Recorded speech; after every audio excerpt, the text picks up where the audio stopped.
Good morning all of you my friend. तो Goswami agriculture classes में आपका एक बार फिर से स्वागत है। तो आज की क्लास में हम केसव नट या काजू के बारे में स्टडी करेंगे। सबसे पहले देखते हैं काजू का वैज्ञानिक नाम या बॉटनिकल नेम एनाकार्डियम ऑक्सीडेंटल। जो काजू का बॉटनिकल नेम होता है वो क्या होता है? Anacardium occidental. इसकी जो फैमिली होती है वो होती है एनाकार्डियेसी। नेटिव पैलेस होता है इसका ब्राज़ील। नेटिव पैलेस या उत्पत्ति स्थान ब्राज़ील होता है। क्रोमोसोम नंबर गुणसूत्र संख्या 2n बराबर 42। फ्रूट टाइप होता है इसका नट होता है। इसके कॉमन नेम की अगर बात करें तो इसे डॉलर अर्निंग क्रॉप कहते हैं, gold wine of waste land कहते हैं और प्लव क्रॉप कहते हैं। देखिए सबसे ज़्यादा अगर इसकी प्रोडक्टिविटी की बात करें तो सबसे ज़्यादा जो उत्पादक क्षमता है वो कौन से ज़िले की है? महाराष्ट्र की है। सबसे ज़्यादा उत्पादन क्षमता महाराष्ट्र राज्य की है। देश की प्रमुख डॉलर अर्जित करने वाली फसल है। इसकी जो औसत उपज है, एवरेज यील्ड है 865 किलोग्राम प्रति हेक्टेयर है। इसे 6.9 लाख प्रति हेक्टेयर में उगाया जाता है। देखिए इसे 6.9 लाख प्रति हेक्टेयर में तो उगाया जाता है और 865 किलोग्राम प्रति हेक्टेयर इसकी औसत उपज है। काजू के वृक्ष मृदा क्षरण को रोकने में सहायक होते हैं। जो काजू के वृक्ष होते हैं जो सॉइल इरोजन को रोकने में सहायक होते हैं। काजू के जो पौधे होते हैं वो 60 से 8 साल बाद फल देना स्टार्ट कर देते हैं, परंतु इसकी नई किस्में हैं जो हाइब्रिड वैरायटी है लगभग वो 3 साल में बाद ही फल देना स्टार्ट कर देती है।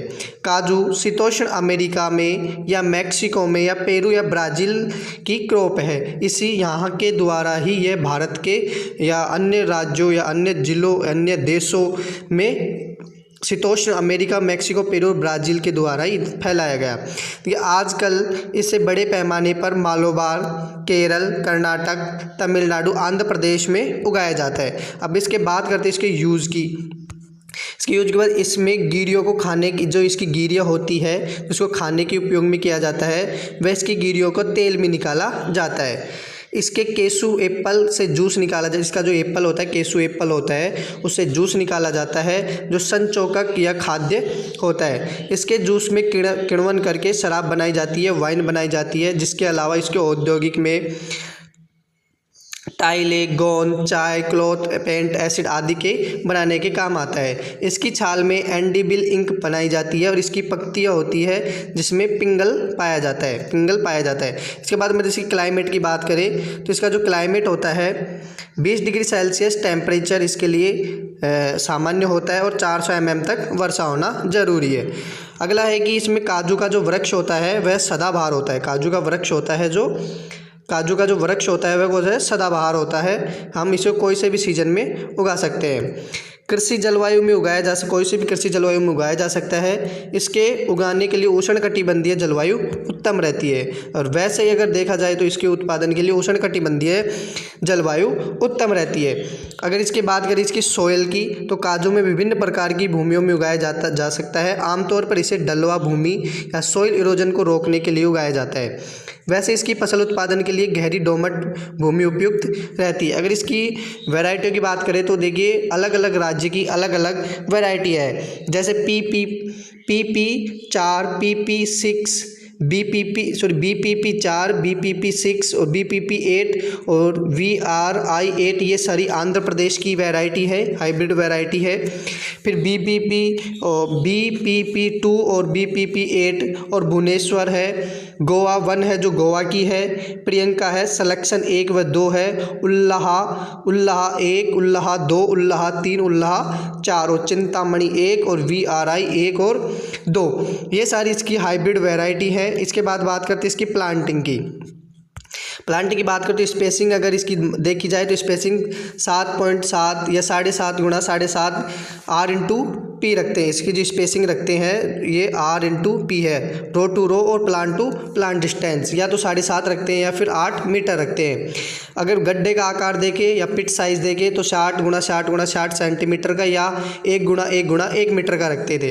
इसके बाद में बात करते हैं इसके प्रोपोगेशन या प्रवर्धन की। तो इसका प्रोपोगेशन की बात करते हो इसे सीड के द्वारा तैयार होता है या फिर सॉफ्ट वुड ग्राफ्टिंग के द्वारा तैयार होता है।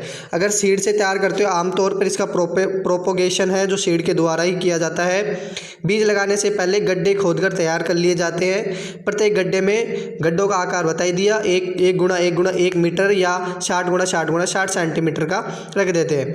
फिर एक गड्ढे में 2 बीज रख दिए जाते हैं और आरंभ में 2 जून में बोए जाते हैं और लगभग 3 से 4 सप्ताह बाद में जम जाते हैं। इसके बाद बात करते हैं इसके सॉफ्टवुड ग्राफ्टिंग की। इस विधि में 2 साल में पौध तैयार हो जाती है। देखिए सीड के द्वारा यह सेक्सुअल मेथड है, सीड और सॉफ्टवुड ग्राफ्टिंग और एसेक्सुअल मेथड है। तो एक्सेक्सुअल मेथड में प्लांट जल्दी तैयार हो जाते हैं, तो इसलिए सॉफ्टवुड ग्राफ्टिंग में प्लांट है जो 2 साल में तैयार हो जाते हैं। इसे रोपने के लिए उत्तम समय जुलाई अगस्त होता है। ग्राफ्टिंग का लिए उत्तम समय कौन सा है? जुलाई अगस्त है। काजू के उच्च घनत्व वाला रोपण हेतु हाई डेंसिटी प्लांटिंग 500 वृक्ष पर हेक्टेयर अधिक लाभप्रदायक माना जाता है। अगर हमें अधिक उत्पादन लेना है तो 500 वृक्ष पर हेक्टेयर में इसकी हाई डेंसिटी प्लांटिंग करनी पड़ेगी। इसके बाद में बात करते हैं मैनर्स एंड फर्टिलाइजर, खाद एवं उर्वरक। खाद एवं उर्वरक की बात करें तो खाद एवं उर्वरक है 500 gram nitrogen, 125 gram phosphorus, 125 gram potassium के साथ 10 किलोग्राम मुर्गी की खाद। वृक्ष का उपयोग करने में उपज में 2.6 गुणा वृद्धि होती है। अगर हम नाइट्रोजन, फास्फोरस और पोटेशियम और 10 किलोग्राम मुर्गी की खाद है अगर उसको उपयोग करेंगे गड्ढे में या पिट में तो 2.6% ग्रोथ होगी। इसके बाद बात करते हैं इसके प्लांट प्रोटेक्शन। प्लांट प्रोटेक्शन के अंदर फिजियोलॉजिकल डिसऑर्डर, इंसेक्ट और डिजीज आते हैं। इसके बाद बात करते हैं इंसेक्ट की। इंसेक्ट होता है एक तो स्टेम बोरर। स्टेम बोरर क्या होता है कि है तने में छेद कर दे। जब जो प्लांट होता है जो सीडलिंग स्टेज पर होता है, छोटा होता है, तो उसका जो स्किन होती है जो कोमल होती है उस टाइम पे स्टेम बोरर का अटैक हो जाता है, या फिर स्टेम बोरर जो फ्रूट्स के अंदर अटैक कर देता है। थ्रिप्स होती है, थ्रिप्स अटैक करती है, और इसकी सुंडी होती है वो भी अटैक करती है। कंट्रोल के लिए या तो रागोर या मेटासिस्टॉक्स यूज़ में लेते हैं। मेटासिस्टॉक का स्प्रे करते हैं। जब हानि ज़्यादा होने लग जाए तब जाके केमिकल कंट्रोल करना चाहिए। इसके बाद में है डिजीज़ की है। इसमें मेन डिजीज़ है पाउडरी मिल्ड्यू। कंट्रोल के लिए एंडोफिल M45 का 0.2% पर छिड़काव करें। इसके मध्य पाउडर मिल्ड्यू है जो पत्तियों पर पाउडर के जैसे धब्बे दिखाई दे जाते हैं, छाछ के धब्बे जैसे दिखाई दे जाते हैं। अगला है इसकी इल्ड अगर देखें तो पर प्लांट 12 kg प्रति हेक्टेयर, मतलब 12 kg पर प्लांट है। इल्ड की 12 किलोग्राम पर प्लांट है। और हाइब्रिड अगर वैरायटियों की देखें तो 9 से 20 किलोग्राम पर प्लांट पर ईयर।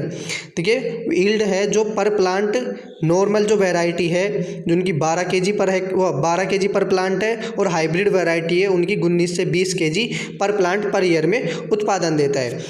तो थैंक यू सो मच। अगर आपको अच्छा लगे तो आप चैनल को सब्सक्राइब करें और शेयर करें। Thank you very much.